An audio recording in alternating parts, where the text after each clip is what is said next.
bertemu dengan Mbak Widya dan Mbak Yohana, Mbak Hadijah. Kami sekeluarga lagi batuk yang benar-benar batuknya berat sekali. Nah kebetulan anak saya yang nomor 1 sekarang lagi koas di Semarang, baru ketemu Mbak Hadijah dan Mbak Widya. Itu dia akan koas ke Semarang. Saya dikasih satu botol propolis yang kebetulan saya berempat. Jadi saya, suami saya, anak saya yang kecil dengan anak saya nomor 1. Nah propolis ini dibawa oleh anak saya yang besar yang pindah ke Semarang karena dia mau koas. Akhirnya dia bawa.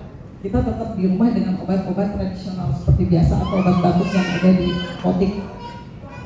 Nah, selang 2 minggu saya tengokin anak saya di Semarang. Saya ke sana, kami bertiga di Jakarta belum sembuh. Satu anak saya yang kecil itu di Bandung. Jadi kami bertiga itu belum sembuh batuknya.